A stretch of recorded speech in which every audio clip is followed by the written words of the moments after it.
Bien avant Versailles et bien avant Fontainebleau, les rois avaient un château au Loir-et-Cher, le château de Blois. Nous y sommes aujourd'hui en compagnie de Jean-Michel Gazot. Bonjour. Bonjour.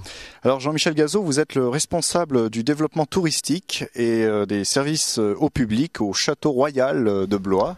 En effet, oui.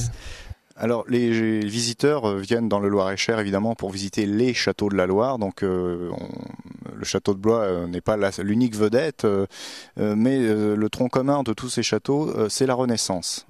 Donc on vient visiter le château de Blois, on visite la Renaissance en priorité à travers le règne de deux rois. Alors tout d'abord la Renaissance est apparue grâce aux campagnes aux guerres d'Italie, voilà. Qui ont été faites par Charles VIII. Et lorsque Charles VIII était de retour d'Italie, en 1494, il avait invité à Amboise une vingtaine d'artistes italiens qui sont restés ici, qui ont influencé les artistes français et de cette façon importé le style de la Renaissance. Alors ce style s'est développé aussi bien sûr à l'époque de Louis XII, qui avait nommé un gouverneur après la victoire de Novare en 1500 pour le duché de Milan.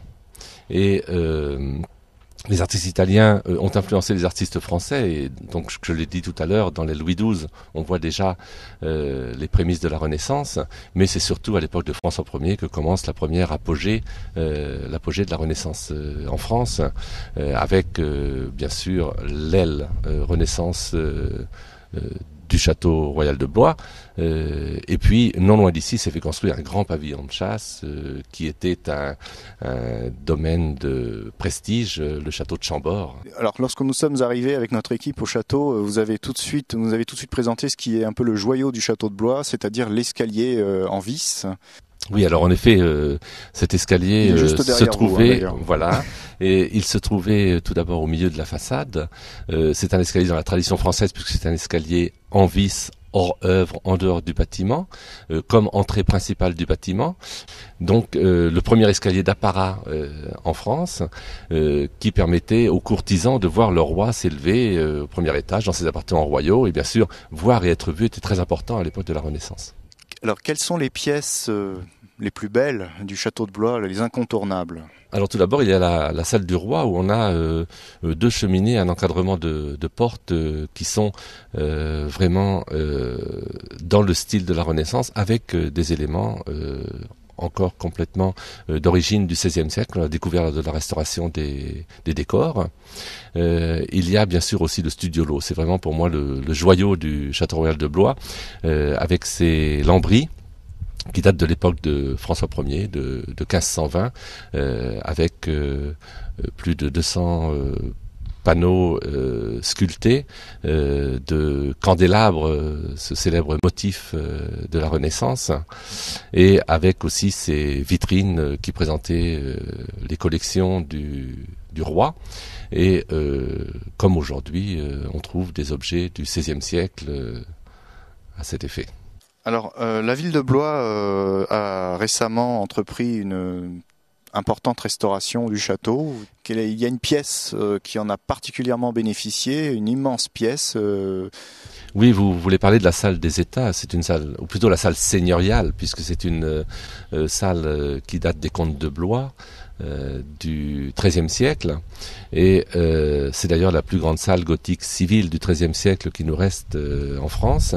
Et en effet, les décors ont été entièrement restaurés dans cette salle. Elle a aussi servi de salle des États généraux, puisque par deux fois les États généraux ont été réunis dans cette salle. C'est vrai que ça lui donne un effet assez majestueux. Alors ce château a traversé plusieurs périodes de l'histoire de France. Il a été construit au Moyen-Âge, il a traversé la Renaissance, et ensuite il a eu un peu une période à vide jusqu'au 19e siècle où il est sorti un peu de l'abandon. Qu'est-ce qui s'est passé exactement pour qu'on se réintéresse au château de Blois à partir du 19e siècle ? On a restauré le château au 19e siècle. Un architecte célèbre, Félix Duban, a fait les premières grandes restaurations du château. D'ailleurs, c'est la première demeure historique à subir des restaurations importantes. Et ça a servi de modèle, d'ailleurs, pour la restauration de plusieurs autres sites. Et Félix Duban nous a donné un décor fastueux représentant le faste des tissus de la cour à l'époque de la Renaissance. Et tous ces décors viennent d'être restaurés à nouveau. Il y a 1 an que les travaux viennent d'être complètement terminés. Et c'était un des plus grands chantiers de décors d'Europe, on a restauré 2 équipes et 2 entreprises spécialisées dans les restaurations, Brice Molinier et Marc Philippe, ont restauré plus de 8000 mètres carrés de décors, ce qui donne un cadre très très fastueux aujourd'hui. Alors vous ne vous êtes pas arrêté là, hein, car il y a également un spectacle son et lumière qui a lieu tous les soirs. Oui, alors ce spectacle a lieu tous les soirs. C'est un spectacle qui a été mis en place il y a une quinzaine d'années et qui reste toujours très très moderne parce qu'il utilise des techniques très modernes. Il se situe dans la cour du château. Tous les soirs à tomber de la nuit.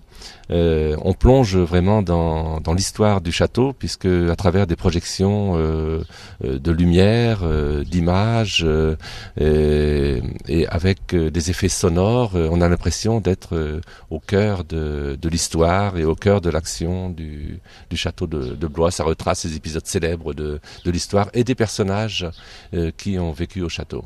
Oui. Alors quels sont les visiteurs qui viennent visiter Blois ? Alors, en 2007, on a eu 275 000 visiteurs qui sont venus visiter le Château Royal de Blois. Parmi ces visiteurs, environ 55% étaient des Français et 45% des étrangers. Bien sûr, une grande part de visiteurs régionaux et locaux, mais aussi de toute la France, des scolaires, 7% de scolaires, de nos publics sont des scolaires. Alors, hein. Oui, et pour les étrangers, ce sont surtout des étrangers de l'Europe voisine. Nos premiers visiteurs sont des Italiens. C'est vrai qu'on a un rapport historique avec l'Italie. Grâce à la Renaissance. Hein, voilà, entre autres. Oui, et Catherine de Médicis. Et puis, autrement, l'Europe voisine, bien sûr.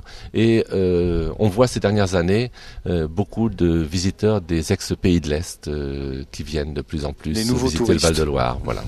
Il y a des Japonais ou des Chinois ? Oui, on parle souvent des Japonais, mais ça n'a jamais représenté énormément un pourcentage très important de visiteurs. Ça représente environ 2% des visiteurs. Globalement.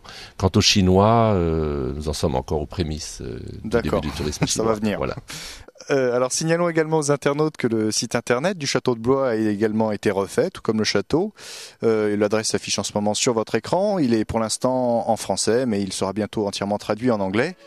Merci beaucoup Jean-Michel Gazeau de nous avoir reçus au château de Blois. Oui, merci. Et nous vous disons à très bientôt sur easyone.com.